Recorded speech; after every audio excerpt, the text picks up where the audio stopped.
Hello Stitchers, this is Soodle and I'm here to talk to you about the reverse slip knot.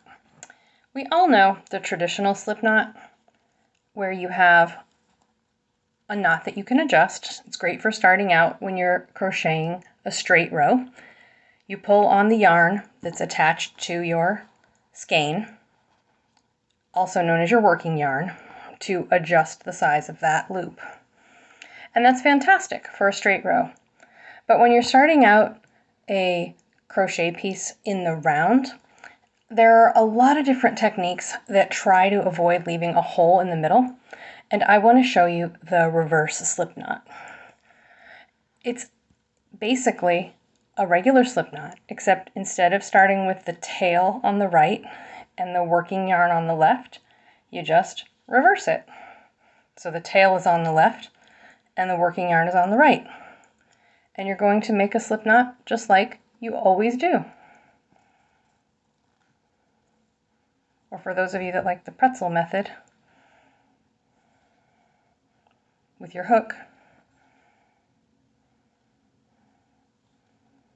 So now instead of pulling on your working yarn to adjust the loop, you're going to pull on the tail.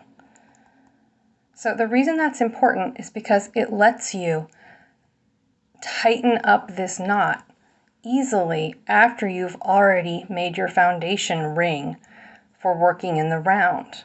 So I'm going to pull up a loop and chain one and make 6 single crochets to show you.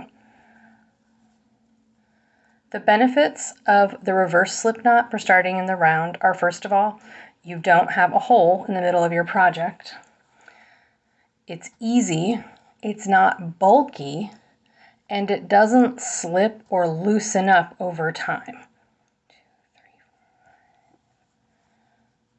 6. So I have my 6 single crochets for my foundation ring. I like to give the yarn, the tail, a little extra twist to make it strong before I tighten up. And then you just pull, and you can see that hole disappears. Now it will loosen up over time if that's the only step you take. So now, tie a knot. Nothing special, just a classic granny knot.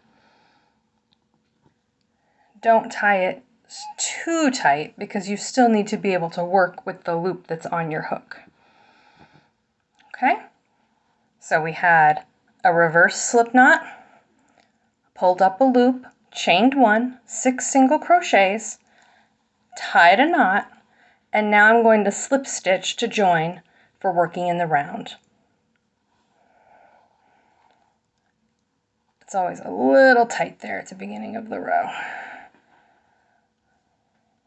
But yep, I got all my yarn. Okay. So I'll just make a regular slip stitch. And look at that lovely little circle. Looks like there's still a tiny little hole, so you could maybe pull it just a little tighter for yours. And then you can just continue your project like you normally would with your increases. This is Soodle, and I'm at Soodle on Ribbler and Ravelry. Thanks for watching.